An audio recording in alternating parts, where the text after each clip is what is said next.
Today we're diving into something that sounds like it's straight out of a movie, but it's grounded in some very, very real physics. We're talking about a concept that totally warps our everyday understanding of time and, believe it or not, communication. So let's start with this incredible quote from the author Liu Cixin. I love you. It's just 3 little words. So how on earth could a sentence that simple take over 3 years to be heard? Well, that is the exact mind-bending puzzle we are going to solve together right now.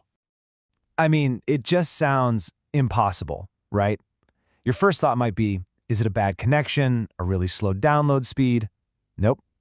The answer is so much cooler, and it has everything to do with the actual fabric of space-time itself. To really wrap our heads around this, we're going to go on a little journey.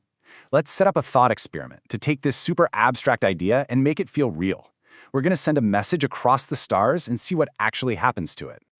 So here's the mission. We're sending a spaceship on a round trip to a star that's about 5.5 light years away. That is a serious trip. The ship is going to accelerate constantly for the first half of the way out, then flip over and slow down for the second half, and then it'll do the exact same thing on the way back. Now, instead of trying to track a complicated voice message, we're going to keep it simple. Our ship will broadcast a single, pure, unchanging musical tone back to Earth. This way, we can track exactly what happens to the signal itself. And that note is going to be precisely 645 hertz. Now, if there are any musicians out there, you'll know that's an E4 on a piano. It's a nice, clean, middle-of-the-road frequency. Go ahead and lock that number in your head, 645 hertz. All right, so first, let's put ourselves on that spaceship. Let's imagine we're the travelers. From our point of view, how long does this whole trip take? And what would we hear from a signal being broadcast back at us from Earth? So, for the astronauts on board, it's pretty straightforward. Their clocks, their bodies, their whole experience tells them the trip takes exactly 8 years. We're going to give this its own special name, traveler time, or TAU. So what does the traveler hear from Earth's signal during this 8-year trip?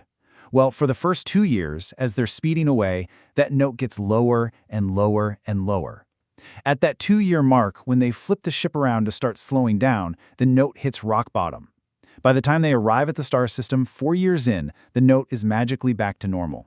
Then, on the way home, the complete opposite happens.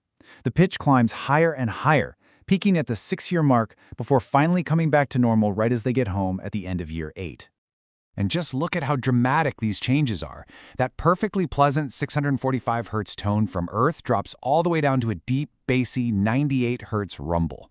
But on the way back, it skyrockets to a piercingly high 4900 hertz. It's the same note the whole time, but for the traveler, it sounds like this wild, cosmic symphony. Okay, so that's what it's like on the ship. But now for the really crucial part. Let's flip the script. What do the people waiting back on Earth hear from the ship's signal? And maybe more importantly, how long are they waiting? Get this. While the traveler experiences their 8-year journey, everyone on Earth watches their own clocks and calendars. And for them, the ship is gone for almost 14.5 years. Right there, you can see that time is not some universal constant. It's relative. And the signals they get from the ship are just as stretched out.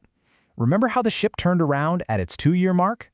Well, Earth doesn't even get the memo that happened until 6.4 years have passed.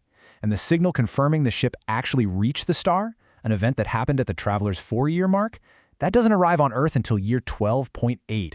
The entire journey, as heard through the ship's signal, is unbelievably elongated from Earth's point of view. And this right here, this is where it all clicks. Just look at this side-by-side comparison. An event that happens for the traveler at year 2 is ancient history by the time Earth perceives it at year 6.4. What happens for them at year 4 is perceived back home at year 12.8. The traveler's entire 8-year experience is stretched into a 14.5-year-long story for Earth. It's the same journey, but 2 completely different timelines. So what in the world is going on here? This isn't a glitch, it's not a mistake. This is a fundamental feature of the way our universe is built. So let's break down the physics behind this incredible cosmic stretching effect. The name for this phenomenon is the relativistic Doppler effect. Now, you already know the normal Doppler effect. It's why an ambulance siren sounds high-pitched as it comes towards you and low-pitched as it drives away. Well, this is like that, but on cosmic steroids. It's what happens when you combine that motion with the truly weird effects of time dilation that kick in near the speed of light. The best way to think about it is like a cosmic accordion. As the ship speeds away from Earth, it's like you're pulling the accordion open. The radio waves of its signal get stretched out, and that lowers the note's frequency. As it moves towards Earth, you're squeezing the accordion shut, compressing the waves and raising the frequency. But here's the real kicker. Because the ship is moving so fast, time itself is literally ticking slower for the traveler compared to Earth. And this effect dramatically amplifies that stretching and compressing. So what this all boils down to is something incredible. The length of a message, the very time it takes to say something, is not absolute. It depends completely on your point of view, whether you're the one moving at almost the speed of light or the one waiting patiently back home. And that brings us right back to where we started. Once you understand the relativistic Doppler effect, this quote isn't science fiction anymore. For someone on Earth, watching a loved one traveling at incredible speeds, their words would literally be stretched across years. Each syllable, each pause, arriving in unbelievable slow motion. It really makes you think, doesn't it? In a universe where time can stretch a simple message across an entire lifetime, communication becomes something else entirely. So, if you knew your message might not be heard for decades, what would you choose to say?